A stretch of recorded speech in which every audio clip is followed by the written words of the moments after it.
Vanishing at Echo Point Lake, a terrifying true story of unexplained disappearances.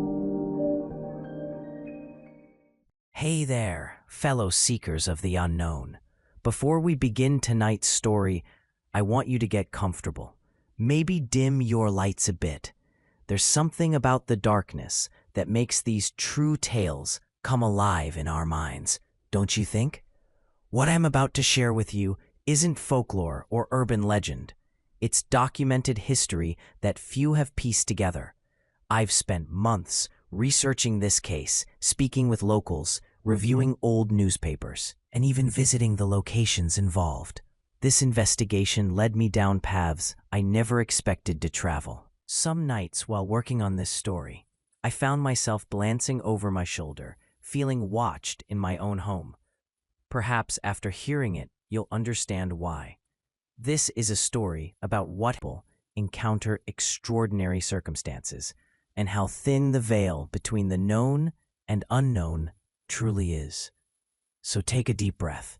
We're about to descend into one of the most perplexing disappearances in American history, one that authorities have never fully explained and locals still whisper about decades later.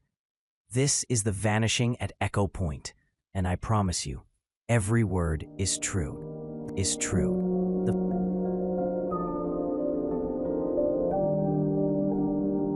The first time I heard about what happened at Echo Point Lake in the autumn of 1978, I was sitting in a small diner in Pinecrest, Oregon. It was 3 years ago, during a road trip through the Pacific Northwest. I'd stopped for coffee and overheard two elderly men in the next booth discussing those poor Campbell kids and something about the lake taking them. Their conversation quieted when they noticed my interest, but something in their expressions, a mixture of grief and unease, compelled me to introduce myself. I explained I was a writer researching local stories. The older of the two men, Harold Deacon, studied me for a long moment before speaking. "Some stories are better left untold," he said, but there was a hesitation in his voice. The voice of someone who had carried a burden for too long. 3 hours later, I had the broad strokes of a tragedy that had haunted this small logging community for over 40 years. But what I didn't realize then was how deeply I would become entangled in unraveling what truly happened on October 17th, 1978, when 5 people entered the forests surrounding Echo Point Lake, and only 3 returned. Echo Point Lake sits nestled in the Cascade Range, about 30 miles east of Pinecrest. In 1978, the lake was primarily known to locals and serious hikers, as the access road was unpaved and often treacherous after rainfall. The lake itself is unusually deep for its size, nearly 600 feet at its center, and surrounded by dense old-growth forest. The water appears almost black from certain angles, earning it the nickname Midnight Mirror among locals. David Campbell was 32 in 1978, a forestry scientist with the Department of Natural Resources. His younger brother Michael, 27, taught high school biology in Portland. The brothers had grown up in Pinecrest, sons of the local doctor, and despite moving away for college and careers, they returned frequently, especially to Echo Point Lake, where they had spent countless childhood summers swimming and fishing. On October 15, 1978, David arrived in Pinecrest with his wife Linda and their 8-year-old daughter, Emma. They planned to meet Michael and his new girlfriend, Sarah Winters, for a 2-day camping trip at Echo, claiming he had discovered something unusual during a recent work survey of the area. When I spoke with Linda Campbell, now Linda Reeves, in her Portland home in 2022, she still became visibly uncomfortable discussing that weekend. She had remarried in 1983 and built a new life. But the events at Echo Point clearly lingered. David had changed in the weeks before the trip, she told me, running her finger along the rim of her teacup. He'd always been methodical, predictable. Suddenly, he was staying up late, making phone calls he wouldn't explain. He'd been to Echo Point 3 times in the month before our trip. Always alone.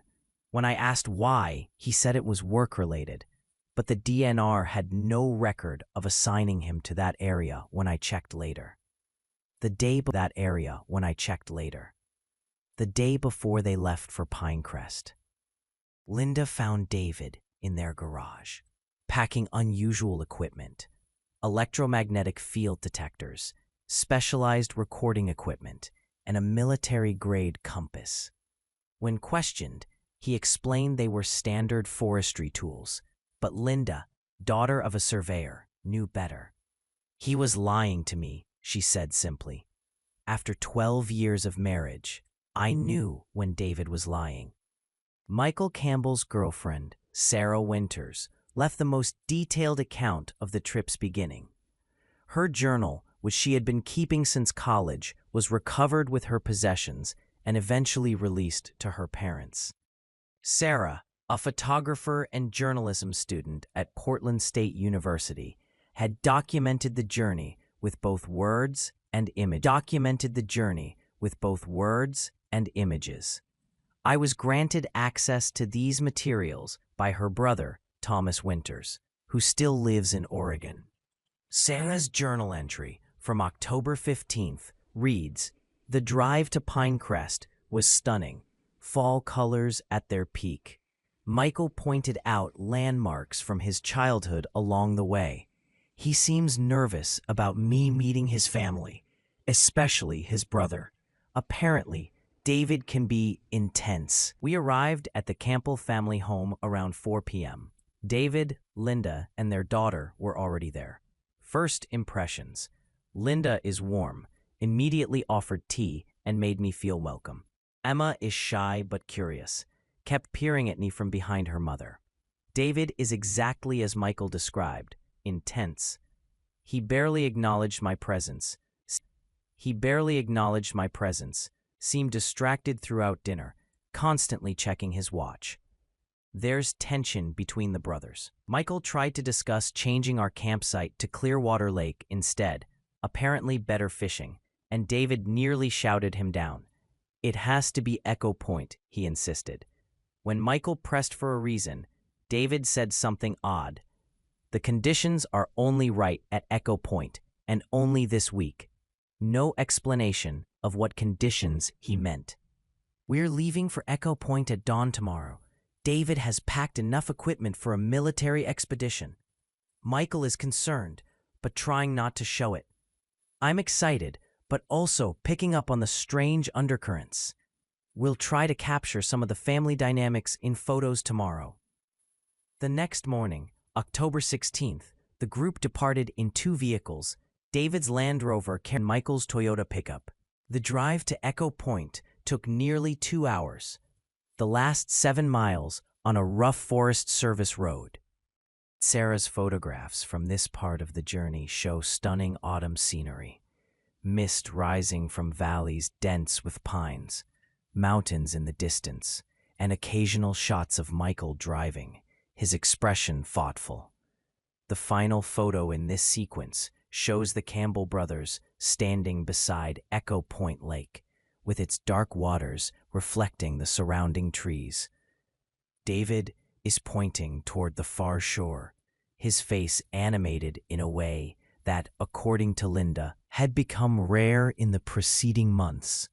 They established camp in a small clearing about 50 yards from the lake's edge. David insisted on this specific location, marking it on his topographical map weeks earlier. The day passed uneventfully, with fishing, hiking, and meal preparation. Emma collected colorful leaves while Sarah photographed the landscape. It was after sunset that the first unusual incident occurred. According to both Linda and Sarah's accounts, The group was sitting around the campfire when Emma, who had been quietly drawing in a sketchbook, suddenly stood up and walked toward the lake. Linda called after her, but Emma didn't respond, continuing to walk as if in a trance. David quickly intercepted her about halfway to the water's edge. Sarah's journal describes what happened next. David caught up with Emma and turned her around. The strangest thing, she seemed confused, like she didn't know how she'd gotten there. "The lady in the water was calling me," she said. David's face went white. He looked toward the lake, then scanned the trees around us. He picked Emma up and carried her back to the campfire, where he whispered something to Linda that made her gather Emma's things and take her immediately to their tent. When Michael asked what was happening, David said only, "It's starting earlier than I expected." He then retrieved a black case from his Land Rover and removed what looked like a modified compass and some kind of meter with a digital display. He walked the perimeter of our camp, studying the readings intently. Around 10 p.m., we all turned in, but I could see David's silhouette sitting outside his tent for hours, watching the lake. I don't think he slept at all. The following morning, October 17, was when everything changed. Dawn broke with heavy fog blanketing the lake. Sarah's first photograph of the day shows the campsite emerging from the mist, the lake invisible beyond a wall of white. Her journal notes that David was already awake and pacing when she emerged from the tent she shared with Michael. David looks exhausted but wired, like someone running on caffeine and adrenaline. He's been checking his equipment constantly. At breakfast, he finally explained why we're here. According to him, Echo Point experiences what he calls thin spots, places where he believes the barrier between our world and something else temporarily weakens. He claims these events follow a pattern he's been tracking for years, and one is due today. Michael is skeptical, suggesting his brother has been working too hard. Linda seems worried rather than one is due today.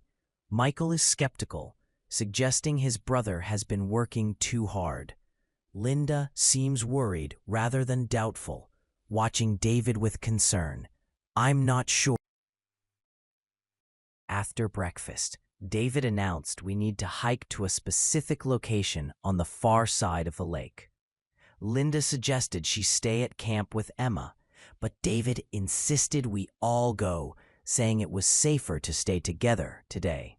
The way he said it sent chills down my spine. The hike began around 9 a.m. David led the group along a faint trail that circled the lake's eastern shore. The fog was beginning to lift, but visibility remained limited. David carried his equipment pack and a walking stick marked with unusual symbols that he had carved himself. Linda held Emma's hand tightly throughout the journey. About 2 miles from their campsite, the trail narrowed as it passed between the lake shore and a steep hillside. Here, Sarah took a photograph that would later become crucial evidence. The hillside. Here, Sarah took a photograph that would later become crucial evidence.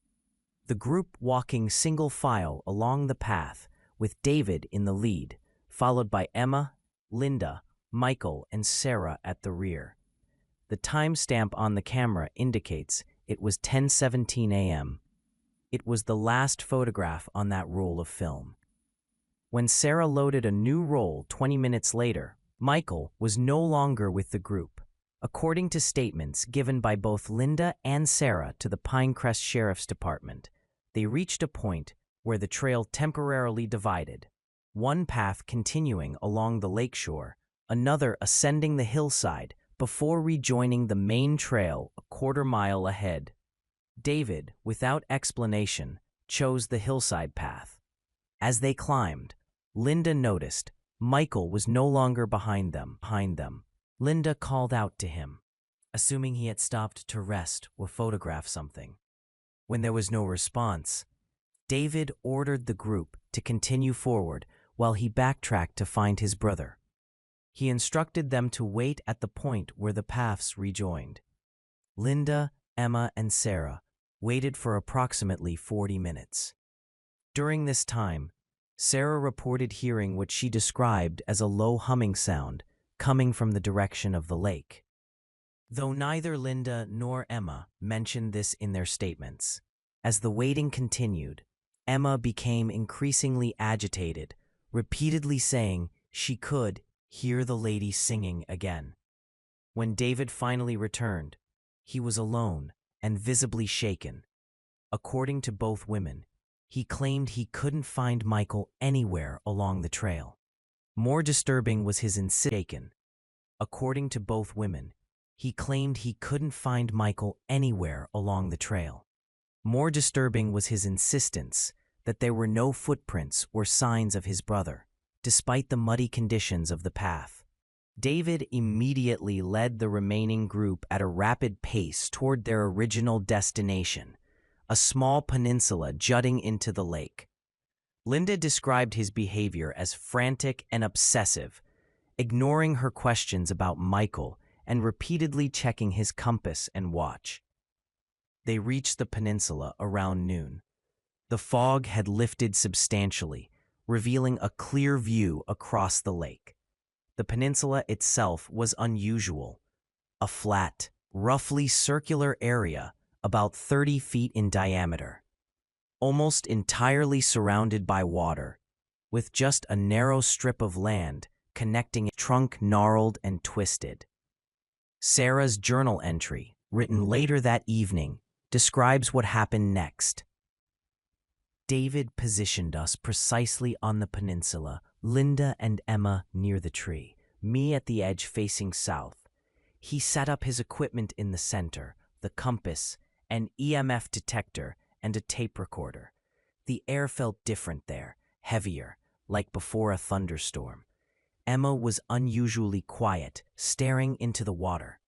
David kept checking his watch, growing more anxious as 12:30 approached.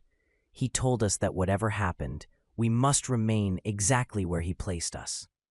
At 12:28, the surface of the lake became completely still, unnaturally so. No ripples, despite the breeze that rustled the trees around us. At precisely 12:30, David's equipment went haywire. David looked triumphant, almost manic, calling out, "It's happening. I was right." Then Emma screamed. Following her gaze toward the center of the lake, I saw what appeared to be a disturbance in the water, a circular pattern of ripples moving against the natural direction of the current. Within this circle, the water looked darker, almost like a hole was forming. David rushed to the water's edge, shouting something I couldn't understand over the suddenly roaring wind. Linda grabbed Emma, holding her tightly. I raised my camera to photograph the disturbance, but David knocked it from my hands, shouting, "No reflections." What happened next defies explanation. The dark circle in the water expanded rapidly, and the surface no longer looked like water, but rather like a black mirror. Dark circle in the water expanded rapidly, and the surface no longer looked like water, but rather like a black mirror. David stepped into the lake, fully clothed, wading toward the circle. Linda screamed for him to come back. He turned once, shouting, "I found where they go. I can bring them back." He waded deeper until the water reached his chest. Then, without warning, he abruptly disappeared beneath the surface. Not like someone diving or drowning. There was no splash, no struggle.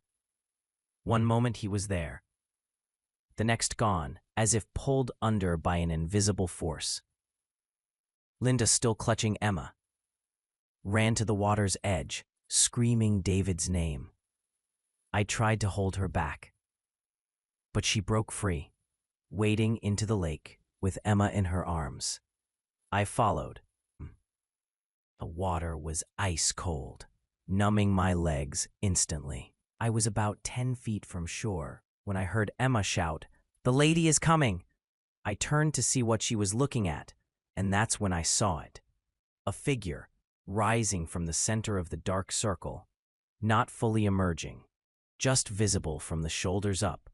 It wasn't clearly male or female, more like a silhouette of a person made from the same black, mirror-like substance as the circle itself. It had no distinguishable features except what looked like eyes, points of light where eyes should be. Linda froze in place, Emma still in her arms. The figure seemed to focus on them, the points of light brightening. Then Linda did something I still don't understand. She held Emma out toward the figure, like an offering, and said clearly, "Understand." She held Emma out toward the figure, like an offering, and said clearly, "Take me instead." I lunged toward them, but before I could reach them, both Linda and the figure disappeared beneath the surface. Unlike David, there was a violent splash, as if something had pulled them down forcefully. Emma was thrown clear by the motion, landing in the water several feet away. I managed to reach Emma and drag her back to shore. She was coughing up water but conscious. The dark circle in the lake was gone, the water once again normal, choppy with small waves. There was no sign of David or Linda, no bodies, nothing floating on the surface. Emma and I waited on the peninsula for hours, shouting for Michael, David, and Linda until our voices gave out. As the sun began to set, I made the decision to get Emma back to the campsite before dark. We followed the shore trail, separating from the group or returning to camp. The last thing he recalled was walking along the lakeshore trail in the morning fog. Using the emergency radio from David's Land Rover, Sarah contacted the Pinecrest Ranger Station, reporting the disappearances. A search and rescue team arrived at Echo Point shortly after midnight on October 18th. The search for David and Linda Campbell would become one of the most extensive search and rescue operations in the region's history. For 7 days, teams combed the forests surrounding Echo Point Lake, using boats to drag the lake itself, helicopters to survey the area from above, and trained dogs to attempt to pick up scents. No trace of either missing person was ever found. The official investigation, led by Sheriff Robert Holloway, initially focused on the possibility of drowning. Echo Point's unusual depth and cold temperature made recovery of bodies difficult, and it was theorized that David and Linda had somehow fallen into deeper water and drowned while searching for Michael. This theory had obvious flaws. It didn't explain how Michael had returned to the campsite with no memory of the day's events, nor why no bodies were ever recovered despite extensive dragging operations. It also failed to account for the precise timeline and strange phenomena described by Sarah. Sheriff Holloway's personal notes, which I obtained through a Freedom of Information Act request filed in 2021, reveal his private doubts about the drowning theory. October 21st, 1978. 5 days of searching with no results. Private doubts about the drowning theory. October 21st, 1978. 5 days of searching with no results. Water temperature and visibility working against us, but lake bottom scanning should have found something if they were down there. M. Campbell's testimony continues to be problematic. Medical examination shows no head injury or other physical cause for his memory loss. Toxicology negative. A Winters girl remains adamant about her account. Normally, I'd dismiss talk of figures in the water as hysteria, but her details have remained consistent through multiple interviews. Child's account, E. Campbell, generally aligns with Winters, though filtered through a child's understanding. Most troubling is D. Campbell's background. DNR confirms his recent obsession with Echo Point, though his official work didn't require visits there. His supervisor mentioned concerns about Campbell's mental state in the weeks before the incident. Oct 22nd, search of D. Campbell's home office completed. Found journals dating back 3 years documenting what he called temporal anomalies at various locations in the state, with Echo Point featuring prominently. Most entries scientific in tone, readings, coordinates, calculations, but later entries become increasingly paranoid, referencing them and the Watchers. Final entry, dated Oct 14th, reads only, "Tomorrow, we confirm. If I'm right, I can save them all. Request for extension of search denied by county. Will conclude operation tomorrow unless new evidence emerges." The search was officially terminated on October 24th, 1978. The case remained open but inactive. At his Portland apartment. According to court records, he sought therapy for both Emma and himself following the incident. Emma was diagnosed with post-traumatic stress disorder and exhibited what her therapist described as unusual fixations, including a fear of water and reflective surfaces.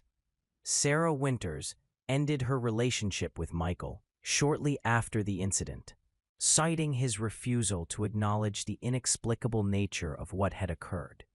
In her final journal entry regarding the Campbell family, dated November 30th, 1978, she wrote, "Michael is determined to believe his brother and sister-in-law drowned accidentally.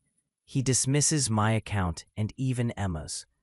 Yesterday, when Emma mentioned the lady in the water again, he sharply told her to stop making up stories. The look on that child's face broke my heart. Not hurt, but a resigned understanding beyond her years. I can't stay with someone who denies what we experienced. More troubling is his missing time, the hours he can't account for. Sometimes I catch him staring into the distance, and I wonder if he remembers more than he admits. Last night, I heard him talking in his sleep, repeating, 'I didn't want to go with them,' over and over."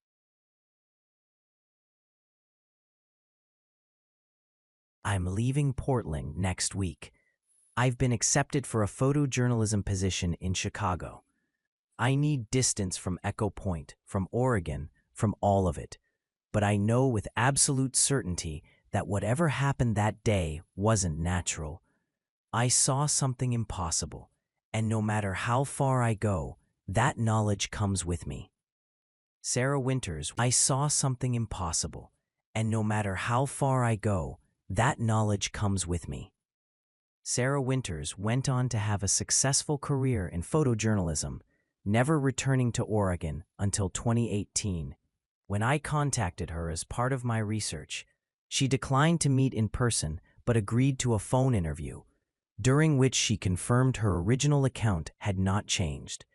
40 years of rational living haven't made what I saw any more explicable, she told me.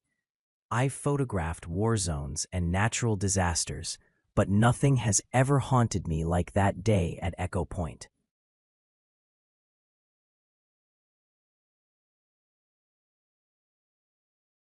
My investigation might have ended there. Another cold case with more questions than answers. If not for Emma Campbell. Locating her proved challenging. She had changed her name after college and maintained little connection to her past.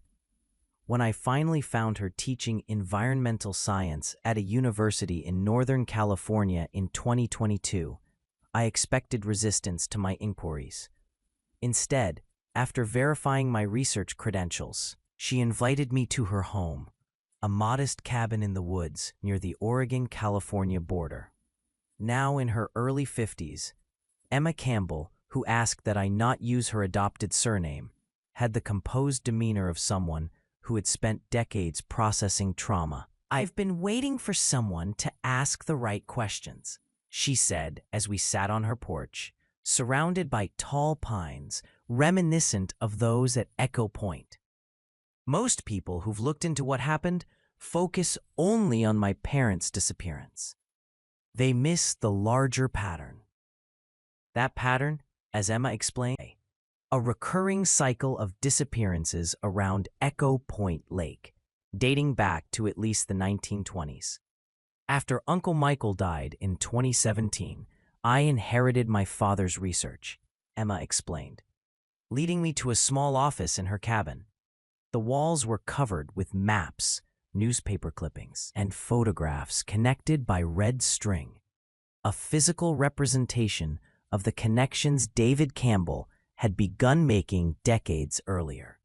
David's research had identified 17 disappearances within a 5-mile radius of Echo Point between 1922 and 1978, all occurring in early to mid-October, in 7-year intervals: 1922, 1929, 1936, 1943, 1950, 1957, 1978. Most had been attributed to hiking accidents, drownings, or people simply getting lost in the wilderness. My father found the pattern while researching historical forestry records, Emma explained. He noticed survey teams repeatedly reported equipment malfunctions and compass anomalies in the Echo Point area during certain years. When he cross-referenced those years with missing persons cases, the 7-year cycle emerged. Most compelling was the 1964 case, a forestry student named James Pullman who disappeared while collecting samples near Echo Point. His journal, recovered with his abandoned equipment, described a perfect circle of still water in the center of the lake, and a figure watching me from beneath the surface. Pullman vanished on October 17th, exactly 14 years before the Campbell incident. Emma had continued her father's research, tracking cases after 1978. The pattern held. In October 1985, 2 hikers disappeared near Echo Point. In 1992, a wildlife photographer. In 1999, a family of 4 went missing, though one child was found wandering the forest 2 days later with no memory of what happened to his parents and sibling. The most recent was in 2020, Emma said quietly, a graduate student researching lake ecosystems. Her equipment was found on the peninsula, the exact spot where my parents vanished. What made Emma's research particularly valuable was her scientific approach. As an environmental scientist, she had analyzed soil and water samples from Echo Point over multiple years, discovering unusual electromagnetic readings that peaked during the October of cycle years. Something about that location creates what my father called a fin spot, a place where normal physical laws temporarily weaken, she explained. I've documented significant fluctuations in the lake's depth during these periods, changes that can't be explained by rainfall or groundwater patterns. When I asked what she believed happened to her parents, Emma was silent for a long moment. I remember more than I told the police as a child, she finally said. I remember the figure in the water clearly, not as a monster or ghost, but as something familiar. When it looked at me, I felt recognized. My mother must have sensed that too. That's why she offered herself instead.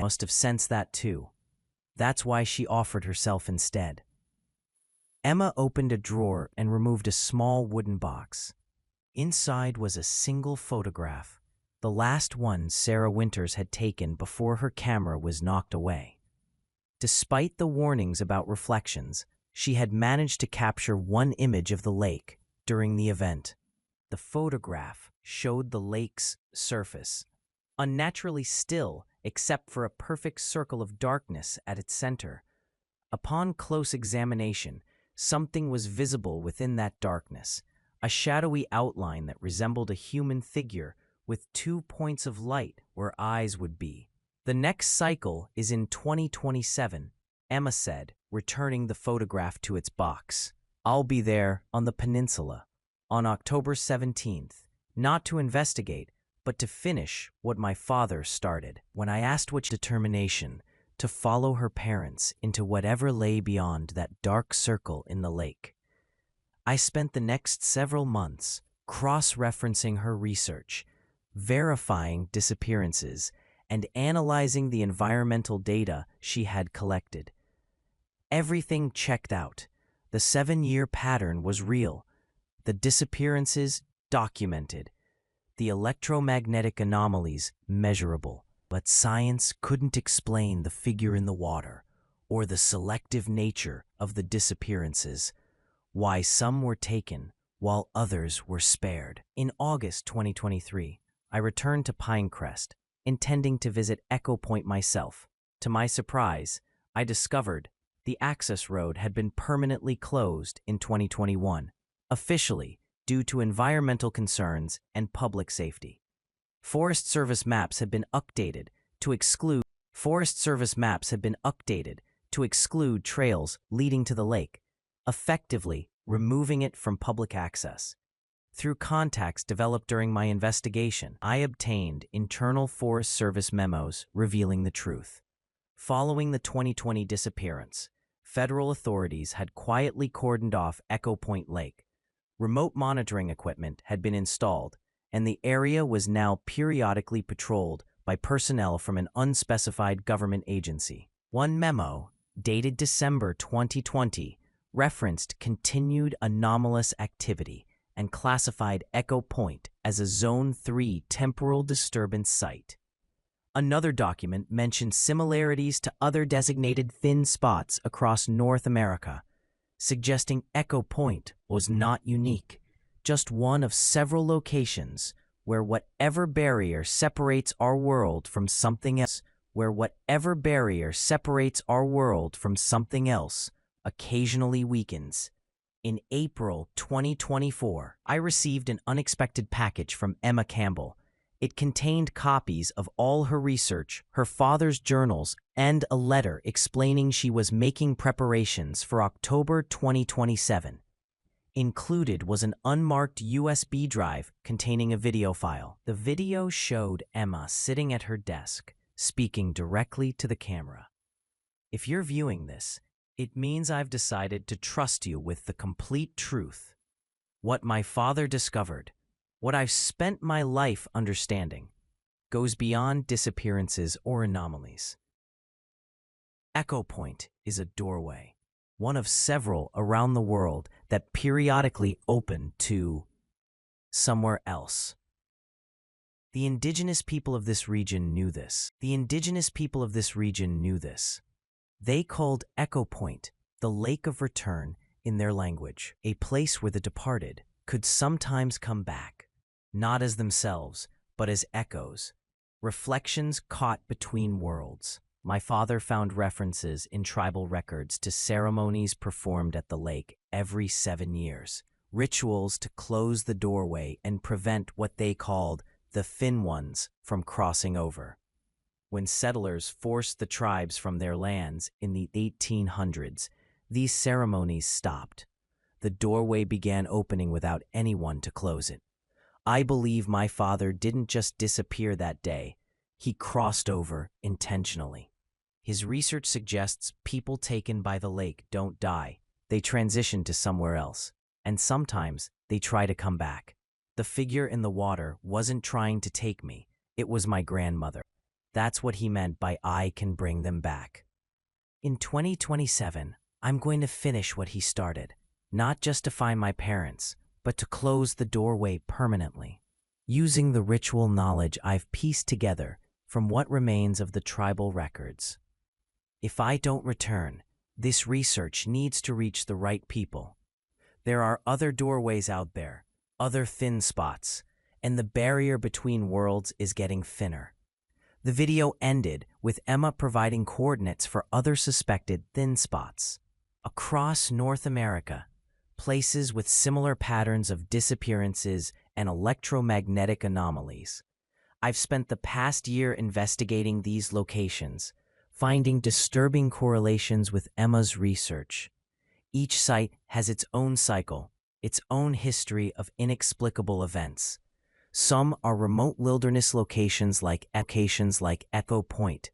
Others lie beneath urban centers, forgotten as cities grew around them. As October 2027 approaches, I face a difficult decision. Professional ethics suggest I should alert authorities to Emma's plans. Clearly a suicide mission by conventional understanding. But what if she's right? What if what lies beyond that dark circle isn't death, but something else entirely? And what if the doorway at Echo Point is indeed weakening with each cycle, potentially allowing something through that was never meant to cross over? The Campbell family's tragedy may be just one chapter in a much larger story, one that challenges our understanding of reality itself. The boundaries we believe separate our world from others may be more permeable than we realize, and in certain places, at certain times, they disappear altogether. Echo Point Lake sits quietly now, monitored but undisturbed, its dark waters concealing secrets that defy explanation. But in October 2027, if the pattern holds, those waters will once again become a doorway. And Emma Campbell will be there, seeking answers, seeking family, seeking to close a breach between worlds that has claimed too many for too long. What happens then may finally reveal the truth beneath the surface, not just of Echo Point, but of reality itself.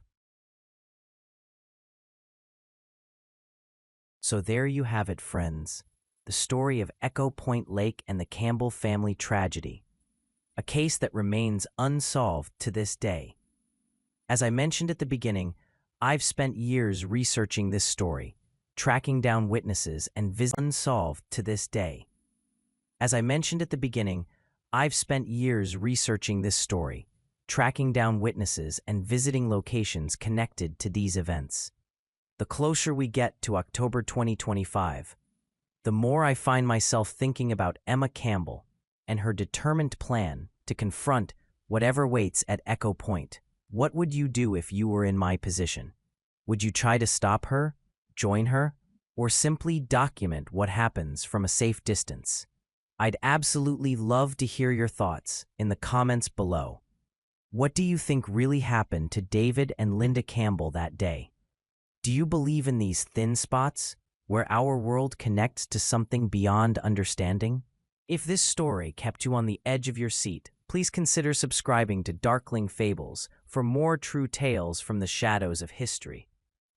Hit that notification bell to ensure you never miss an upload. History, unsolved crime, or supernatural encounter, all based on documented events. Until next time, remember to look closely at the world around you. Sometimes the strangest truths hide in plain sight.